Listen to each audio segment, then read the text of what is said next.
In this video, we're going to be answering what are some of the best units to be using in PvE for shooters.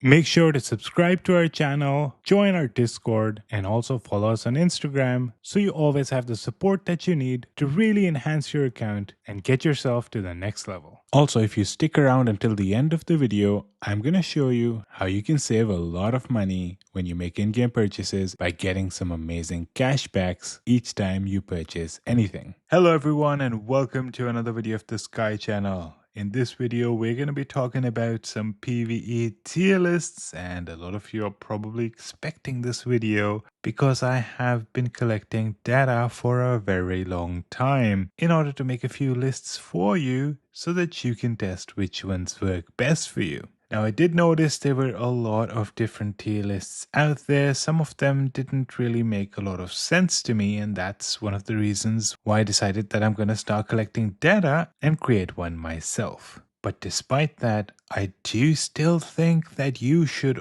always test things out yourself before you make any final decisions. Why? Because it's always important for you to be sure of things when you're making any decisions involving changing the stars of ants or involving any money. And there's a special surprise for you all. The tier list can actually be found on our brand new website. Yes, the moment that I've been waiting for a long time. I've spent thousands of dollars and probably hundreds of hours on this website, and it's finally here. So if you're checking it out, check out the URL at the bottom, theskylines.com. That's the one, and that's where you can go to. Click the Ants Underground Kingdom, which is one of the games there. We'll talk about the calculators in another video. Let's go to tier lists, and you can see the tier list for shooters. I'm going to scroll all the way down because I want to start from the B tier. That's something that ChatGPT told me. You should always start with the B tier and then move your way up. I used to do it the other way around all the time, and ChatGPT was like, "What are you doing? That's not the way to keep people watching. You gotta start from the worst and then go to the best." So hey, you know what?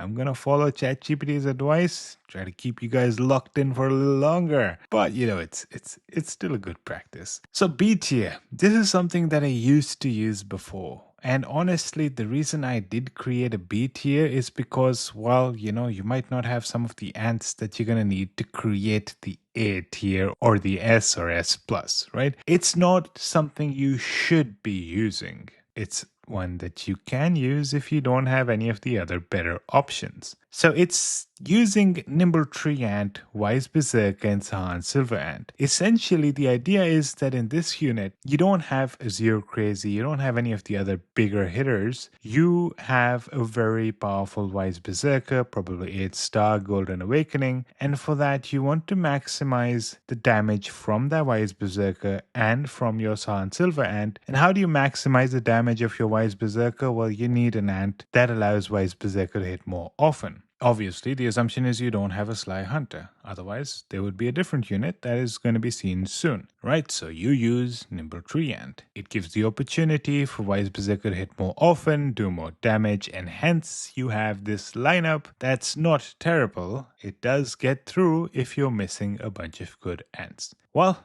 that's all I want to talk about the B tier. Let's go up a little bit and go to the A tier. Now, the first one in the A tier that you can see, it's pretty much the same thing, just that I replaced Sly Silver Ant with Azure Crazy. Straightforward, using the same logic, just that now, instead of Sly Silver Ant, you have Azure Crazy, and as you all know, Azure Crazy hits way harder. There's no way we're gonna have the Azure Crazy unit in the same B tier as the Sly Silver Ant unit, obviously. The logic of the Wise Berserker and Nimble Tree Ant remains exactly the same. The other A tier that you can see is, well, you still have Sly Silver Ant, you still have Wise Berserker, but here you've swapped out the Nimble Tree Ant with the Sly Hunter. This is a major improvement because Nimble Tree Ant had a little bit of a factor of luck, which was going to give extra attacks to. Sly Hunter is always going to give it to the first row. that's a big advantage. The other thing is Sly Hunter is also boosting the damage of both Sahn Silver Ant and Wise Berserker using, I think it's skill number 8, where it gives an extra 50% damage every first attack or something. So, Wise Berserker, Sly Hunter, Sahn Silver Ant, A tier. Now we're going to go into units that are probably looking really good, right? That's the S tier. The first one is Black Velvet, Rainbow Chaser, and Azure Crazy. Honestly, the only reason this is S tier and not S plus is because you have Black Velvet there, right? That's gotten a little bit old, but it's still fairly effective. I have seen some reports using this unit and it does fairly well. You'll understand why it's not S plus once we get to the S plus. Moving up a little bit, and this might actually confuse you because I have Gold Armor, CI, and Azure Crazy. Now, I used to call Gold Armor Ancient Armor, and I would wonder why people still use it. Well, you know what? The fact that Azure Crazy CI work so well together, it actually made Gold Armor do a comeback. You see, Gold Armor gives extra damage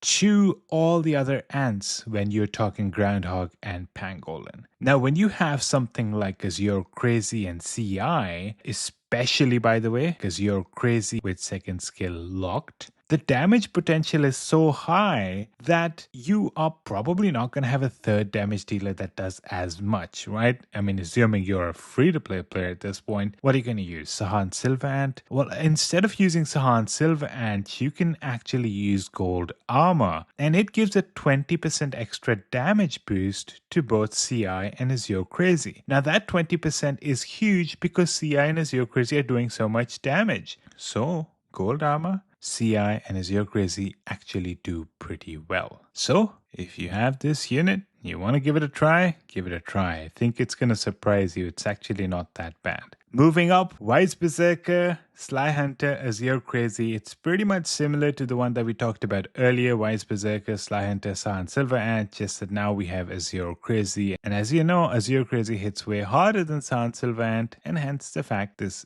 goes into the S tier and not A. It's actually fairly well, and honestly I think it's probably comparable to the Gold Armor unit that you just saw before, unless you have the second skill of Azure Crazy locked. In that case, the Gold Armor unit is probably going to do much more. However, there is a very large luck factor when it comes to the CI Azure Crazy unit. You might end up doing some huge hits, you might end up doing some really bad hits, so don't look at me if you get a really bad hit. You know, that's just the way CI works. You know, there's a huge luck factor when it comes to it. Moving up, CI, Sly Hunter, Azure Crazy. Again, whenever we're talking CI, having Azure Crazy second skill locked is a good to have. It can actually improve damage quite a lot, but even if you don't have it, it'll still do good.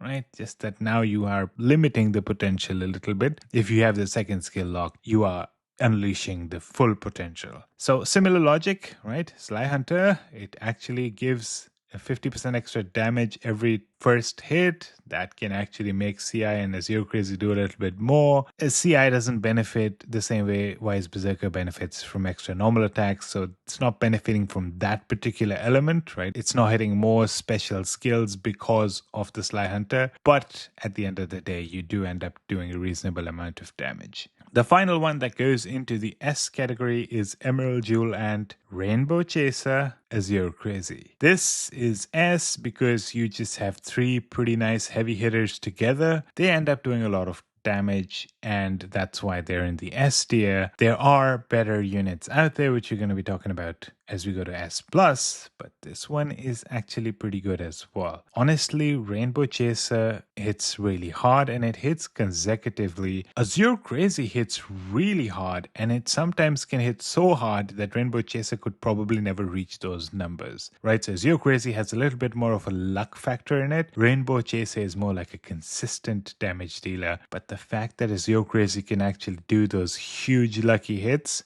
it actually helps in Groundhog, right? You only need one hit that goes above all the others. Anyway, let's move over to the first S+ tier, and that is Indigo Velvet, no surprise there, Sly Hunter, and Azure Crazy. This should be no surprise, this is a free-to-play meta. right? And this is actually really good for PvP too, right? People are using this for PvP. It does work there as well. And the logic is the same for the Sly Hunter, right? Sly Hunter gives extra hits for the back row. It also increases the damage, the 50% extra in the first hit. Another benefit of Sly Hunter that I didn't mention before, it actually gives the ability of the back row to do more damage using one of its skills, right? So that's also helpful. Indigo Velvet actually is really helpful in the fact that it boosts your backline by a lot, right? It gives crazy buffs to the backline and it does chase damage. So every time the backline does damage, it has the ability to do a chase. And that's also pretty interesting because Sly Hunter actually gives the backline the ability of doing damage more often, and hence Indigo Velvet can perform more chase damage. So this actually synergizes really well, and that's why it's part of the S plus tier, right? There's Indigo Velvet's damage dealing potential with the chase damage, its own buffs, and then it also shares the buffs with the backline,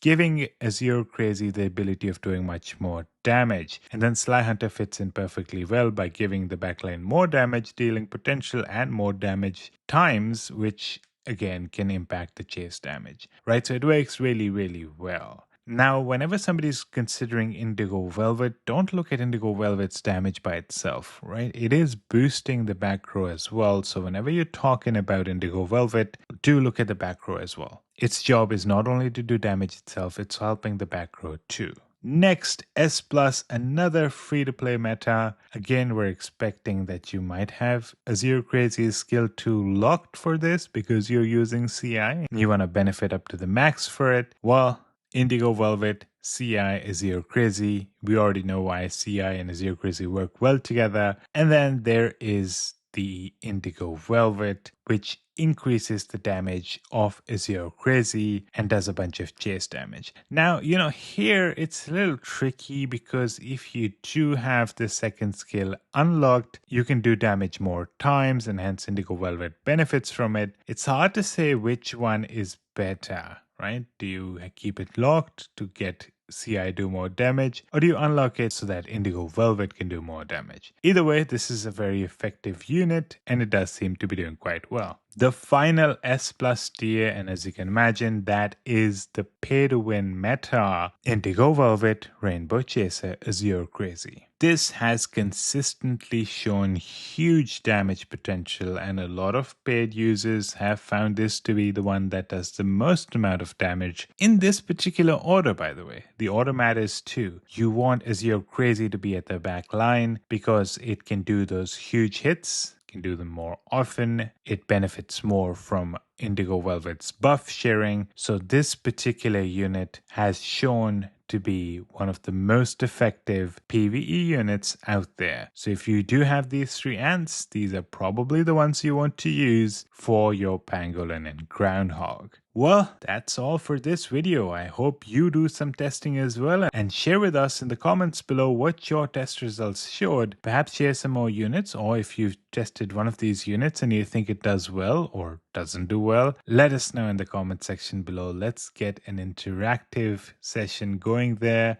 And I hope you do enjoy the website, right? It has the tier lists now, and honestly, I can update them as time goes by. That's the benefit of a website and not a screenshot that's shared around. Before you go, I want you to know you can save a lot of money in the Ants Underground Kingdom using Aptoid with my latest promo code. You can check the promo code on the screen here right now as well, or click the button that's going to appear at the top of the screen that'll take you to the video that is going to be showing you the latest promo code. Promo codes can get updated. They might need to be re-entered, so make sure you're always up to date with the promo codes so that you're getting a lot of cash back each time you purchase anything, like a lot of other people already are doing so. If you have any questions, join our Discord or check out that video that I was talking about. It goes through the whole thing step by step. The latest promo code is always updated in the title of that video and you will start saving a lot of money. Thank you so much for watching and I hope to see you in the next video.